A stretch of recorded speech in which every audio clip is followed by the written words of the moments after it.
So there's one aspect of the Insta360 Ace Pro that I've been particularly impressed with. In fact, I'm a bit shocked at how well this camera does with this specific mode. Now, the mode I'm talking about is the Starlapse mode, and the results I'm able to get using the Starlapse mode in this camera are much better than I expected. So if you're someone who likes to do star trails, and you would like to have a single video output inside the camera of those star trails, the Insta360 Ace Pro can do that. And what the Insta360 Ace Pro does is, if you're in the Star Trails video mode, I'll show you the settings I use in a moment.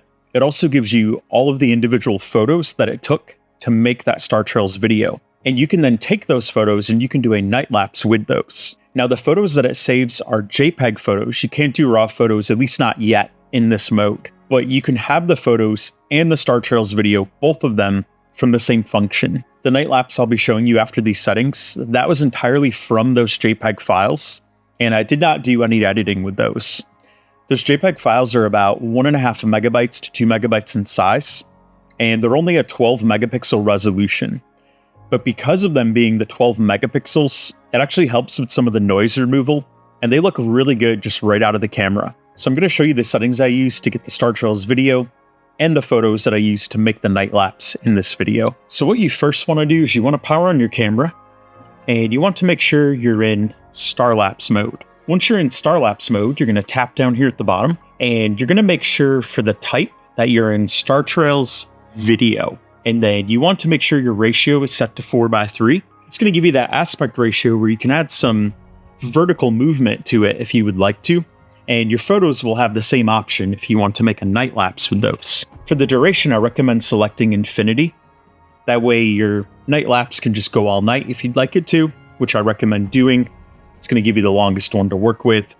I use this power bank from Anker to power this camera all night, and this one works great with it. You don't have to have the battery removed.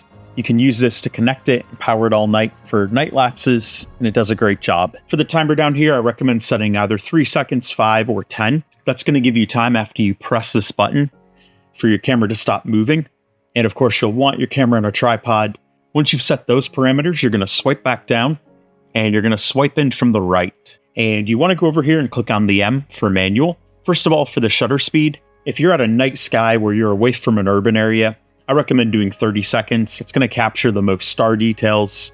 If you have a bright moon in the sky and the moon's in your frame, then I recommend doing something like 15 seconds. Now, the sky that I had to work with for this video was not ideal.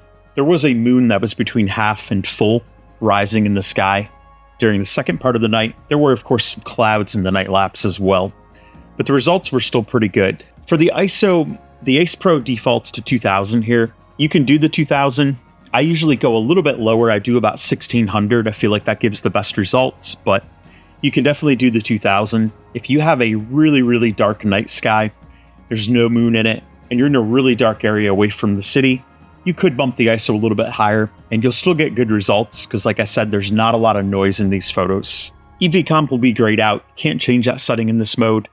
And then for the white balance, I recommend doing anywhere between 3200 and 4000. I personally really like 3800K, but if you want it to look a little bit cooler and more blue, you'll want to do the 3200K. And if you want it a little more neutral toned, you'll want to do about 4000K. I do the 3800 just to have a little bit of that subtle blue to it. And those are all the settings you need to do. Once you've got them all set, you're going to hit the record button here, and it's going to give you the countdown, and it's going to start it. And each photo, it's going to do 30 seconds because that's our shutter speed. So it's going to automatically set that for the interval. And as soon as it finishes capturing one, it's going to go right to the next. So let's say you had your camera out there 10 hours at night, you had it plugged in on a tripod, and it was capturing a Star Trails Starlapse. When you press this, it's going to do a reprocessing, and it's going to create Star Trails from all of the photos. Now, if you did what I did with this one, and you left it out for 10 hours at night, and it did approximately 1500 photos, it's going to take a little bit on that reprocessing screen. So don't worry. It's going to take several minutes there. That's just your Ace Pro putting together all the photos into the one Star Trails. Now, I will mention the Star Trails on her, if you look at it, it doesn't have any options to do short tails, long tails, or maximum, anything like that. You can't adjust that currently. Currently, it's just the default mode in there. But Insta360 typically releases more features with cameras as time goes on via firmware updates.